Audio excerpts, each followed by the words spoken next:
आसमान में घने काले बादल छाए हुए थे और जोरों की झमाझम बारिश हो रही थी। सूखे पड़े खेत के ठीक बीचों बीच रघुनाथ और उर्मिला घुटनों तक कीचड़ में सने खेत में जुताई कर रहे थे। वो पूरी तरह भीग चुके थे, लेकिन उनके चेहरे पर एक खुशी और सुकून था। उनका बेटा रोहित भी उनके साथ मिट्टी में सना हुआ था और अपनी माँ बाप की मदद कर रहा था।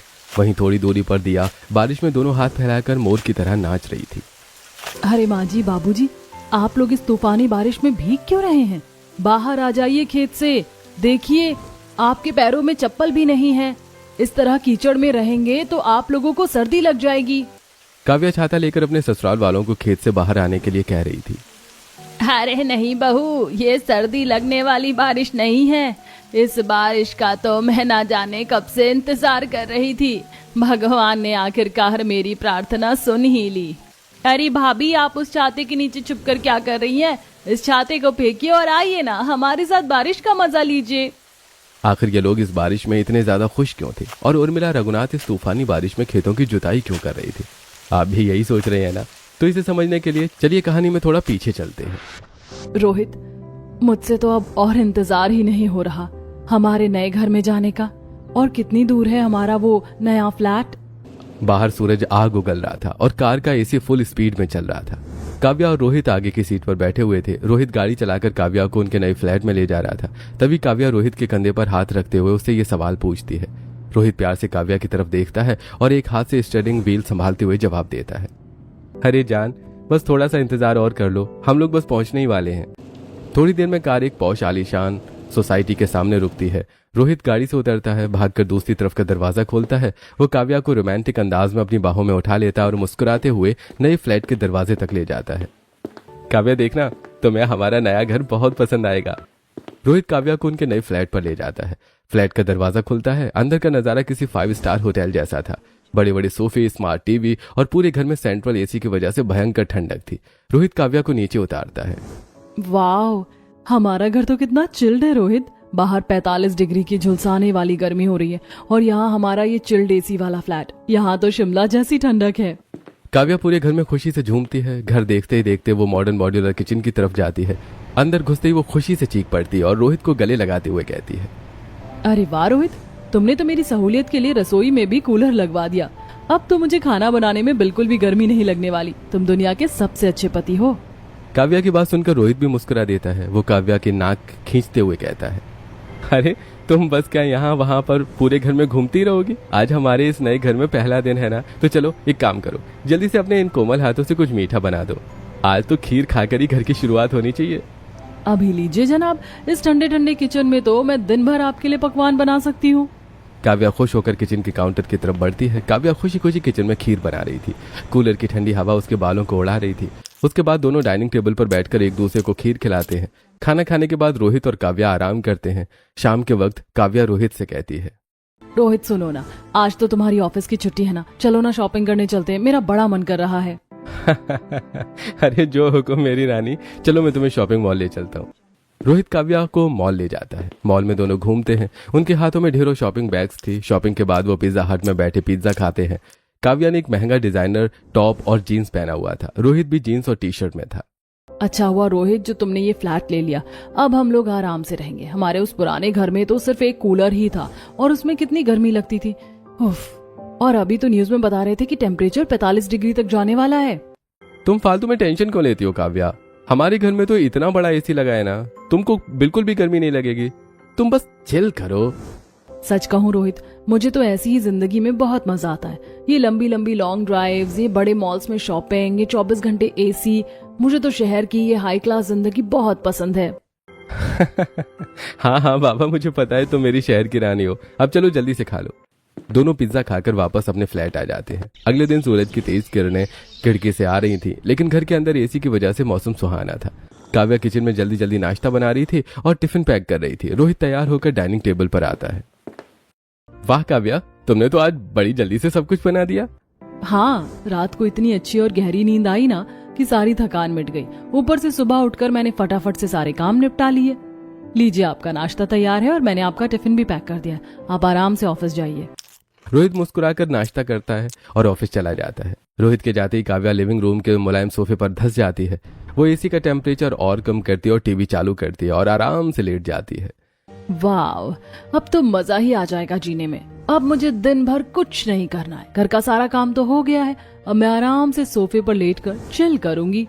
सुबह से शाम हो जाती है। काव्या अभी भी सोफे पर लेटी हुई एक वेब सीरीज देख रही थी। तभी अचानक घर का दरवाजा बहुत जोर से खुलता है। रोहित घबराया हुआ पसीने से लथपथ अंदर आता है। वो आते ही सीधा बेडरूम की तरफ भागता है और अलमारी से सूटकेस निकालकर उसमें जल्दी जल्दी कपड़े ठूसने लगता है। काव्या जल्दी करो, जल्दी से अपनी पैकिंग करो फटाफट, हमें अभी के अभी गाँव निकलना होगा। रोहित की बात सुनकर काव्या सोफे से झटके से उठती है। क्या गांव? लेकिन क्यों रोहित, अभी तो हम लोग इस नए घर में शिफ्ट हुए हैं। काव्या बात को समझने की कोशिश करो। बाबूजी का फोन आया था, माँ की तबीयत बहुत ज्यादा खराब है, उन्हें कल से तेज बुखार है। मैंने ऑफिस से ही ट्रेन की तत्काल टिकट बुक कर ली है, हमें आज रात ही निकलना होगा। मैं गांव में कैसे रहूंगी रोहित, मेरा तो कोई गांव भी नहीं है। मैं तो आज तक कभी गांव गई भी नहीं हूँ। मैंने सुना है वहाँ बहुत ज्यादा भयंकर गर्मी होती है, 45 डिग्री तापमान में वहाँ तो इंसान भून जाए। देखो काव्या, माँ की तबीयत बहुत ज्यादा खराब है, कुछ भी हो वहाँ जाना ही पड़ेगा। समझने की कोशिश करो, ये वक्त बहस करने का नहीं है। काव्या बेमन से मुंह बनाती है, लेकिन रोहित की हालत देखकर चुपचाप अपना सूटकेस पैक करने लगती है। रोहित ने काव्या के लिए ट्रेन में एसी कोच बुक किया था, तो ट्रेन में काव्या को बिल्कुल गर्मी नहीं लगती है, वो आराम से सो जाती है। अगली सुबह ट्रेन रोहित के गांव के स्टेशन पर रुकती है। काव्या उठो, मेरा गांव आ गया है। रोहित और काव्या ट्रेन से नीचे उतरते हैं। काव्या ने शहर वाले स्टाइलिश कपड़े पहने थे और आंखों पर बड़ा सा सनग्लास लगाया था। जैसे वो स्टेशन के शेड से बाहर कदम रखती है, तपती हुई लू सीधे उसके चेहरे से टकराती है। काव्या हाथों से अपने चेहरे पर हवा करती है, वो पसीने से पूरी भीगी हुई थी। उफ रोहित, तुम मुझे ये कहाँ ले आए? यहाँ तो भयंकर गर्मी है, मेरा तो दम घुट रहा है, मुझे चक्कर आ रहे हैं। रोहित भारी सूटकेस उठाकर चारों तरफ देखता है। काव्या बस थोड़ा सा बर्दाश्त कर लो, ये गांव है, यहाँ शहर जैसी छांव नहीं मिलती। काव्या की हालत खराब हो रही थी। रोहित उसे एक गन्ने के रस वाले ठेले के पास ले जाता है। रोहित काव्या को गन्ने का जूस खरीद कर देता है। काव्या उसे देखकर नाक सिकोड़ती है, लेकिन गर्मी से गला सूखने के कारण वो एक सांस में पूरा गन्ने का रस पी जाती है। फिर रोहित एक पुराने जंग लगे ऑटो वाले को आवाज देता है। ओ भैया, रघुनाथ जी के घर तक छोड़ दोगे क्या? ऑटो वाला सिर हिलाता है। दोनों उस खटारा ऑटो में बैठते हैं। ऑटो स्टार्ट होते ही भयंकर आवाज करता है और पीछे से काला धुआं छोड़ता है। ऑटो कच्ची ऊबड़ खाबड़ और धूल भरी सड़क पर हिचकोले खाता हुआ आगे बढ़ता है। हर झटके के साथ काव्या चीखती है और उड़ने वाली धूल से उसके सारे डिजाइनर कपड़े खराब हो जाते हैं। उफ रोहित, ये गांव की सड़क कितनी बेकार है, कहीं मैं तुम्हारे घर पहुंचने से पहले ऊपर ना पहुंच जाऊं। काव्या ऑटो में बैठकर परेशान हो रही थी, लेकिन रोहित उसकी बातों पर ज्यादा ध्यान नहीं देता है। थोड़ी देर में ऑटो रोहित के घर के बाहर रुकता है। काव्या की हालत अब तक किसी भिखारी जैसी हो चुकी थी। बाल धूल से सने हुए, चेहरा लाल और पसीने से भीगा हुआ था। आस पड़ोस की 3-4 औरतें रोहित के घर के पास से गुजरते हुए काव्या को घूर रही थी। लो भाई, इस भयंकर गर्मी में शहर की मेम सब गाँव आई हैं, देखो तो जरा कैसे पसीने में नहा रही हैं। अरे ये तो 2 दिन भी नहीं टिकेगी यहाँ, इस 45 डिग्री की गर्मी में शहर वालों का दम निकल जाता है। आंगन में एक चारपाई पर सास उर्मिला कमजोर हालत में लेटी हुई थी। रघुनाथ उनके पास बैठे थे। उर्मिला काव्या और रोहित को देखकर उठने की कोशिश करती हैं। अरे रोहित, क्या जरूरत थी बहू को इस 45 डिग्री की गर्मी में यहाँ लाने की? तू तो जानता है ना कि हमारा घर खेतों के बिल्कुल बीच में है। अब यहाँ तो और भी ज्यादा गर्मी लगती है। वो शहर की है, वो थोड़े दिन बाद आ जाती है। बेचारी को इस गर्मी में परेशान करने की क्या जरूरत थी? काव्या को पड़ोस की औरतों की बात और गर्मी की वजह से भयंकर गुस्सा आ रहा होता है। वो गुस्से में उन औरतों की तरफ पलटती है।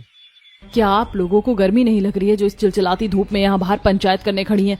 ज्यादा देर बाहर मत रहिए, वरना आप लोगों को भयंकर लू लग जाएगी। जाइए अपने अपने घर जाइए।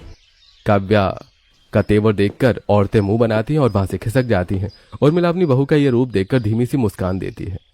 देखा, मेरी बहू ने तो एक ही बार में सबकी छुट्टी कर दी। एक काम करो बहू, तुम चलो अंदर चलो, यहाँ बाहर तुम्हें बहुत गर्मी लग रही होगी। काव्या और रोहित अपना सामान लेकर रोहित के खेत वाले घर के अंदर आते हैं। घर मिट्टी और ईंटों का बना था। छत पर एक पुराना पंखा बहुत धीमी गति से आवाज करते हुए चल रहा था।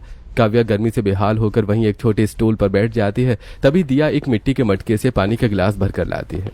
लीजिए भाभी, पानी पी लीजिए। अरे यहाँ घर में कोई फ्रिज वगैरह नहीं है क्या? मुझे तो एकदम चिल्ड पानी पीने की आदत है। बहू, गांव में बार बार बिजली जाती रहती है और हम लोगों को फ्रिज का पानी अच्छा भी नहीं लगता, इसीलिए हमने कभी फ्रिज रखा ही नहीं। हम लोग तो यहाँ मटके का ही पानी पीते हैं। तू भी पी ले, बहुत सुकून मिलेगा। काव्या को इतनी भयंकर प्यास लगी होती है कि वो बिना नखरे किए मटके का पानी पी लेती है। पानी सच में थोड़ा ठंडा होता है तो उसे अंदर तक राहत महसूस होती है। रात का समय है, गर्मी अभी भी पूरी तरह कम नहीं हुई है। रोहित आंगन में हाथ मुंह धोकर घर में आता है। माँ, बड़ी जोरों की भूख लग रही है, सफर की वजह से पेट खाली है। भैया आप चिंता मत करो, आप लोग आ रहे थे ना, इसीलिए मैंने पहले ही खाना बना कर रखा है। आप लोग खाना खा लीजिए और भाभी आप पहले जाकर फ्रेश हो जाइए, फिर आराम से खाना खाइएगा। दिव्या फ्रेश होकर साड़ी पहन लाती है और सब मिलकर खाना खाते हैं।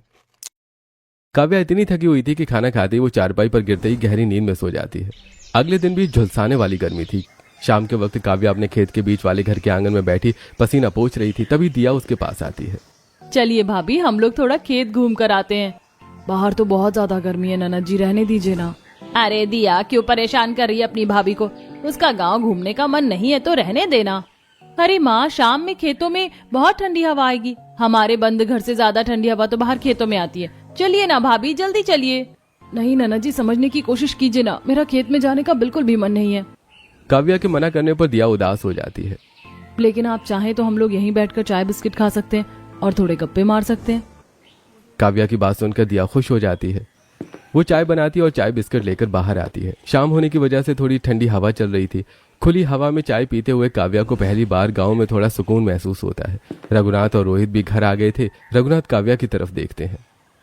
अरे बहू, एक काम कर, तेरी सास की तो तबीयत ठीक नहीं है और तेरी नंद भी शाम से अपनी पढ़ाई कर रही है। तू ही आज रात का खाना बना ले। वैसे भी तो हमने आज तक तेरे हाथ का खाना कभी खाया नहीं है। काव्या एकदम सन्न रह जाती है। उसे शहर वाली अपनी मॉड्यूलर और कूलर वाली रसोई याद आती है, लेकिन ससुर के सामने वो मना नहीं कर पाती। वो धीरे धीरे रसोई की तरफ बढ़ती है। रसोई में भयंकर उमस और गर्मी है। वहां कोई गैस स्टोव नहीं है, बल्कि मिट्टी का एक बड़ा सा चूल्हा रखा है। काव्या वहां पड़ी लकड़ियों को देखती है। हे भगवान, एक तो इतनी गर्मी, ऊपर से मुझे चूल्हे में खाना बनाना पड़ेगा। मुझे तो चूल्हे में खाना बनाना आता भी नहीं है। काव्या को समझ में नहीं आता कि क्या करे। वो माचिस जलाकर लकड़ी में लगाती है, लेकिन लकड़ी जलने की बजाय सिर्फ भयंकर धुआं छोड़ने लगती है। पूरी रसोई में धुआं भर जाता है। अरे दिया, जा जाकर अपनी भाभी की मदद कर दे, लगता है उससे चूल्हा नहीं जल रहा है। दिया भागकर अंदर आती है। वो एक लोहे की फूंकनी उठाती है और चूल्हे में फूंक मारती है। आग धधक उठती है। फिर काव्या खाना बनाना शुरू करती है। गर्मी की उमस और ऊपर से चूल्हे की भयंकर तपिश की वजह से रसोई का तापमान असहनीय हो जाता है। काव्या पसीने से पूरी तरह नहा लेती है। धुएं की वजह से उसकी आंखें जलने लगती हैं और उसे सांस लेने में तकलीफ होने लगती है।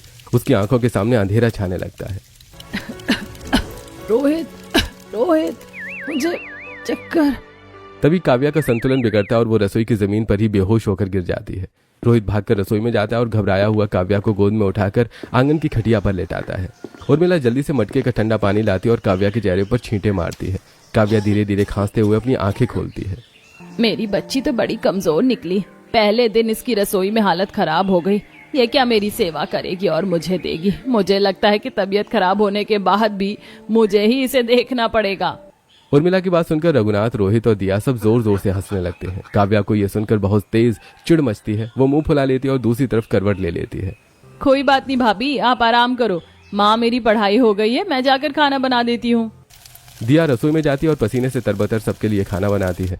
सब खाना खाकर सोने की तैयारी कर रहे थे कि अचानक एक झटके से बल्ब बुझ जाता है।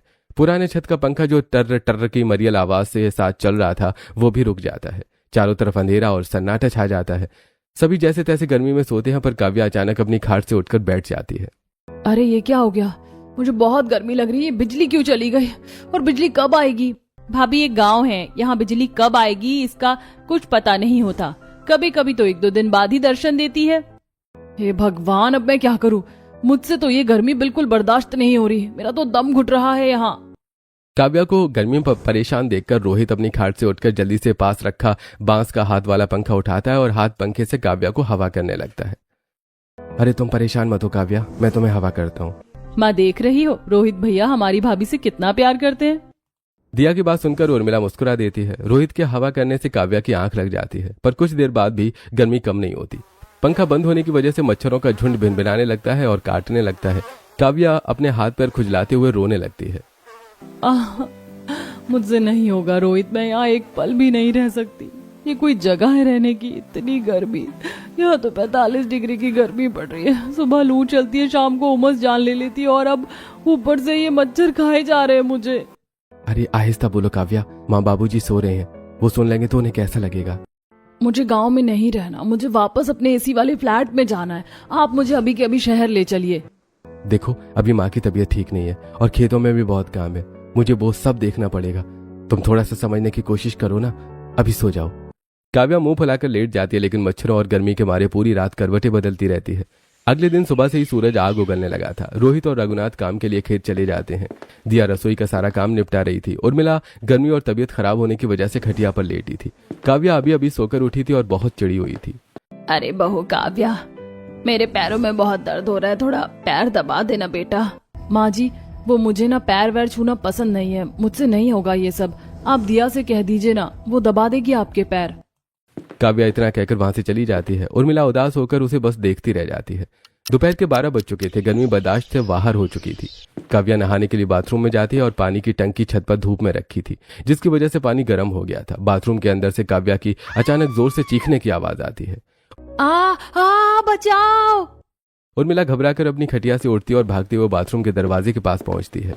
क्या हो गया बहू, क्या हुआ अंदर? तू ठीक तो है? काव्या गुस्से से बाथरूम से बाहर निकलती है। गर्मी और गुस्से की वजह से उसका चेहरा लाल हो गया था। कुछ नहीं हुआ माँ जी, पानी बहुत ज्यादा गर्म है, बिल्कुल खौल रहा है। इस 45 डिग्री की गर्मी में ऊपर से उबलते हुए पानी से कैसे नहाए कोई? मेरा पूरा बदन जल गया। इतना कहकर काव्या गुस्से में अपने कमरे में चली जाती है। रघुनाथ और रोहित खेत से पसीने में तरबतर घर लौटते हैं। दोनों बहुत थके हुए और निराश लग रहे थे। काव्या उन्हें देखते ही अपना ड्रामा शुरू कर देती है। सुन लीजिए आप, मैं यहाँ 1 मिनट भी और नहीं रहने वाली हूँ। मैं इस घर की बहू हूँ, कोई नौकरानी नहीं जो दिन भर सबके लिए खाना बनाऊं। इतनी गर्मी में 45 डिग्री में ना यहाँ नहाने के लिए पानी है, न पीने के लिए पानी है। मैं यहाँ नहीं रह सकती, मुझे अभी के अभी शहर ले चलिए। तुम्हारा दिमाग खराब हो गया है क्या काव्या? तुम्हें एक बार में बात समझ नहीं आती? तुम देख रही हो हम कितनी परेशानी में हैं। अरे रोहित बेटा, तू गुस्सा क्यों कर रहा है? छोड़ दे। आप तो बस कीजिए माँ जी, आप ही की वजह से, आपकी तबीयत खराब होने की वजह से ही हम यहाँ आए हैं। अगर आपकी तबीयत ठीक रहती तो हमें यहाँ आना ही नहीं पड़ता। रोहित का गुस्सा अब बेकाबू हो जाता है। वो आगे बढ़ता है और जोर से काव्या का हाथ पकड़ लेता है। तुम्हें बहुत शौक है ना शहर जाने का? चलो मैं तुम्हें सारी असलियत दिखाता हूँ, चलो मेरे साथ। छोड़िए मुझे, आप मुझे कहाँ ले जा रहे हैं? रोहित काव्या को घसीटते हुए घर के बाहर खेतों के बीच ले जाता है। खेत की मिट्टी में गहरी दरारें पड़ गई थी। फसलें सूख कर पीली पड़ चुकी हैं। सूरज सिर पर आग बरसा रहा है। देखो देखो इन खेतों को काव्या, हमारी फसलें सूख रही हैं। धान उगाने का समय है और एक बूंद पानी नहीं बरसा अब तक। जमीन में दरारें पड़ गई हैं, सब कुछ बर्बाद हो रहा है और तुम्हें सिर्फ अपनी पड़ी है। तो मैं क्या करूं? मुझे उस एसी वाले फ्लैट में वापस जाना है। उस एसी वाले फ्लैट को खरीदने के लिए मेरे माँ बाप ने जो भी पैसे दिए थे, उन्होंने मुझे सपोर्ट किया था। इतनी गर्मी में खेत में काम करके पैसे दिए थे। आप सिर्फ अपने बारे में सोचते हैं। अच्छा, मैं सिर्फ अपने बारे में सोचता हूँ? हाँ, अगर तुम्हें जाना है तो बोलो, मैं तुम्हारी टिकट करवा देता हूँ। लेकिन मैं अपने माँ बाप को इस मुसीबत में छोड़कर यहाँ से कहीं नहीं जाने वाला। रोहित झटके से काव्या का हाथ छोड़ता है और उसे खेत में अकेला छोड़कर तेजी से घर की तरफ लौट आता है। काव्या अकेली तेज धूप में खड़ी रह जाती है। वो चारों तरफ देखती है। खेत में फसलें सूख गई थी। खेत में कुछ जगहों पर दरारें पड़ गई थी। पहली बार काव्या को अपनी गलती का एहसास होता है।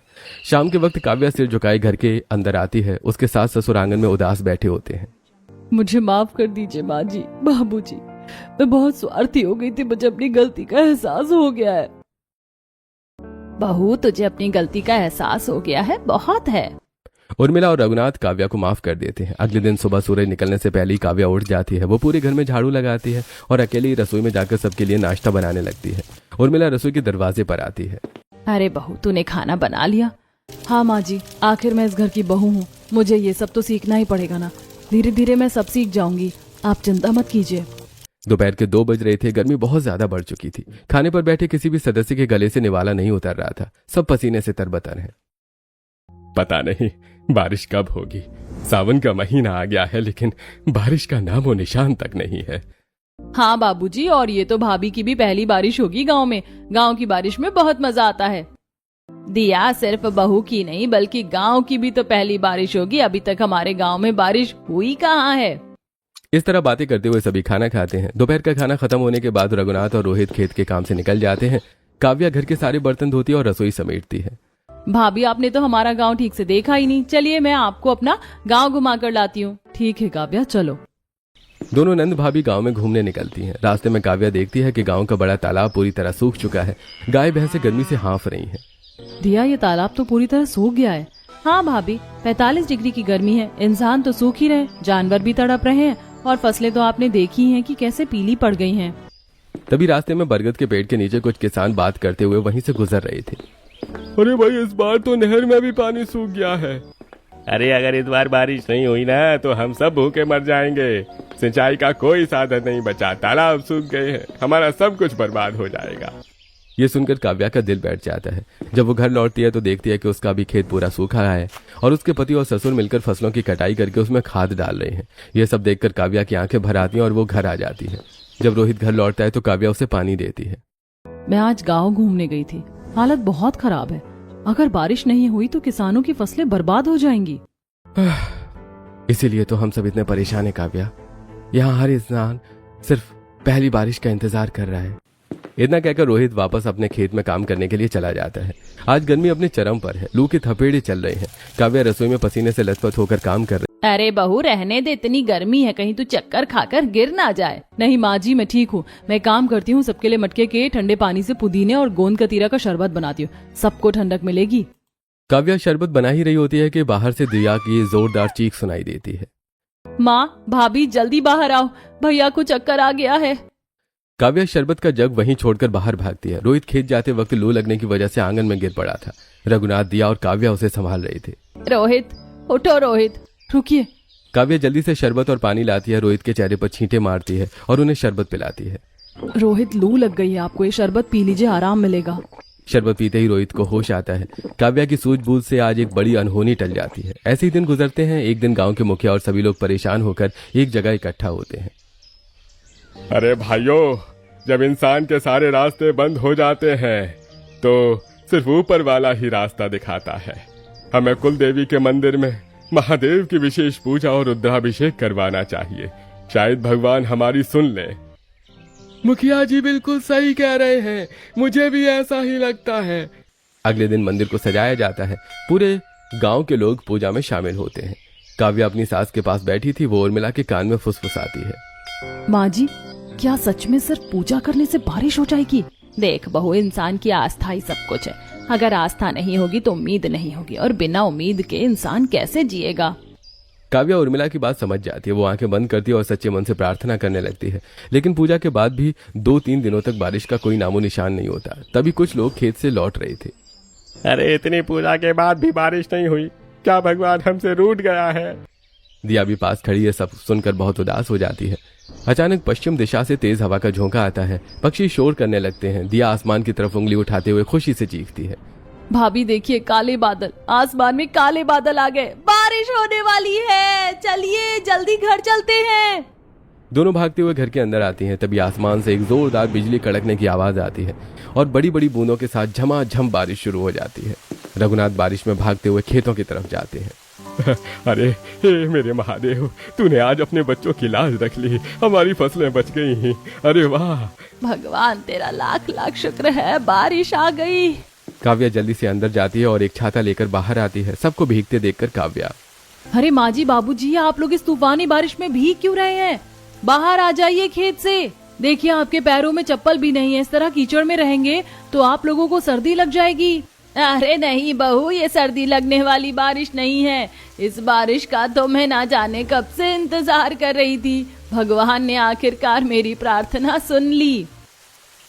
अरे भाभी, आप उस छाते के नीचे छुपकर क्या कर रही हैं? इस छाते को फेंकिए और आइए ना, हमारे साथ बारिश का मजा लीजिए। दिया बारिश में नहाने लगती है। काव्या पहले झिझकती है, फिर दिया उसका हाथ पकड़कर खेत में ले जाती है। जिसके बाद काव्या भी 45 डिग्री की गर्मी के बाद आई पहली बारिश का मजा लेने लगती है और खुलकर बारिश में नहाती है। बारिश झमाझम बरस रही थी। मिट्टी की सौंधी महक से पूरा घर महक रहा है। बारिश में धान की जुताई करते हुए उर्मिला काव्या से कहती है, अरे बहू, जाकर चूल्हे पर गर्मा गर्म चाय और पकौड़े बना दे। इस बारिश में चाय पकौड़े खाने का बड़ा मन कर रहा है। काव्या खुशी खुशी रसोई की तरफ जाते हुए कहती है, जी माँ जी, मेरा भी बहुत मन कर रहा है इस बारिश में चाय पकौड़े खाने का। मैं अभी जाकर बना कर लाती हूँ। काव्या चूल्हे पर चाय बनाती और पकौड़े तलती है। सब लोग बैठकर चाय पकौड़े खा रहे थे और बारिश में खेतों को हरा भरा होते देख रहे थे। देखिए ना माँ जी, सब लोग कितने खुश लग रहे हैं। हाँ बहू, पूरा गांव इसी दिन का तो इंतजार कर रहा था। देख वहाँ वो किसान पानी के लिए रास्ता बना रहा है ताकि खेत में पानी अच्छे से भर जाए। रात होती है, बारिश रुक जाती है। सब चैन की नींद सोते हैं। 45 डिग्री की गर्मी के बाद इस बारिश में तो हमारे घर को बिल्कुल ठंडा कर दिया है। मुझे तो बड़ी अच्छी नींद आई। काव्या की बात सुनकर सभी मुस्कुरा देते हैं। फिर से हल्की हल्की बारिश शुरू हो जाती है। काव्या बहुत खुश थी। दिया चल मेरा एक वीडियो बनाना खेतों में। काव्या खेतों के बीच जाकर गाना गाती है और डांस करती है। घोड़े जैसी चाल हाथी जैसी दुम, ओ सावन राजा कहाँ से आए तुम, चक धूम दुम चक धूम दुम चक धूम दुम चक। कोई लड़की है जब वो हंसती है, बारिश होती है छनक छनक छुम छुम, चाक धूम धूम चाक धूम धूम चाक धूम धूम चाक। कोई लड़का है जब वो गाता है, सावन आता है घुमड़ घुमड़ घुम घुम, चक धूम दुम चक धूम दुम चक धूम धूम। रोहित और काव्या बारिश में खूब डांस करते हैं। काव्या को इतनी खुशी से खेतों में डांस करते हुए देखकर रोहित को भी बड़ी खुशी होती है। अरे वाह, मेरी पत्नी तो खेतों में डांस करते हुए कितनी प्यारी लग रही है। काव्या शर्मा जाती है और दौड़कर अंदर घर में उर्मिला के पास चली जाती है। अरे बहू शर्माने की क्या बात है, हमें तो तुझे ऐसे खुश देखकर बहुत अच्छा लगता है। माँ जी मुझे माफ कर दीजिए, जब मैं यहाँ आई थी तो मैं बहुत गुस्से में थी। मैंने आप लोगों से ठीक से बात भी नहीं की। मुझे ये गांव, ये 45 डिग्री की गर्मी, लू मच्छर कुछ भी पसंद नहीं आ रहा था। लेकिन अब इतने दिन यहाँ रहने के बाद मुझे एहसास हुआ कि इस बारिश की कीमत क्या है। काव्या इतना कहती है कि तभी पीछे से दिया जाकर उसके कंधे पर हाथ रखती है और काव्या को चिढ़ाते हुए कहती है, लो माँ, हमारी भाभी तो अब समझदार हो गई हैं। हाँ दिया, शहर के उस एसी वाले फ्लैट में हम आराम से सो तो लेते हैं, लेकिन जो असली सुकून और जिंदगी है ना, वो इस गांव और इन खेतों के बीच ही है। अच्छा तो क्या तुम लाइन पर आ गई हो अब? रोहित मुस्कुराता है और काव्या को गले लगा लेता है। काव्या भी हंस पड़ती है। सास ससुर और दिव्या उन्हें देखकर खुश होते हैं। बाहर बारिश की रिमझिम फुहारें पड़ रही थीं। कुछ दिन ऐसे ही गुजरते हैं और फिर बारिश की वजह से काफी और उसके ससुराल वालों के खेत हरा भरा हो जाता है। एक दिन काव्या जब सुबह खेत में जाती है तब, माँ बाबूजी, रोहित, दिया जल्दी बाहर आइए, देखिए हमारी फसल कितनी अच्छी हुई है। पूरा खेत हरा भरा हो गया है। ये धान तो लग रहा है जैसे हवा में नाच रहे। हाँ बहू तो सही कह रही, मैंने तो सारी उम्मीद ही छोड़ दी थी, पर इस बार हमारे खेत में कितनी अच्छी फसल हुई है। माँ जी आपने सही कहा था, उम्मीद ही सब कुछ होती है। हमने कभी भी उम्मीद नहीं छोड़ी और आज हमारी मेहनत का फल हमें मिल गया। थोड़ी देर खेत में रहने के बाद काव्या और उसके परिवार वाले वापस अपने खेतों के बीच वाले घर में चले जाते हैं।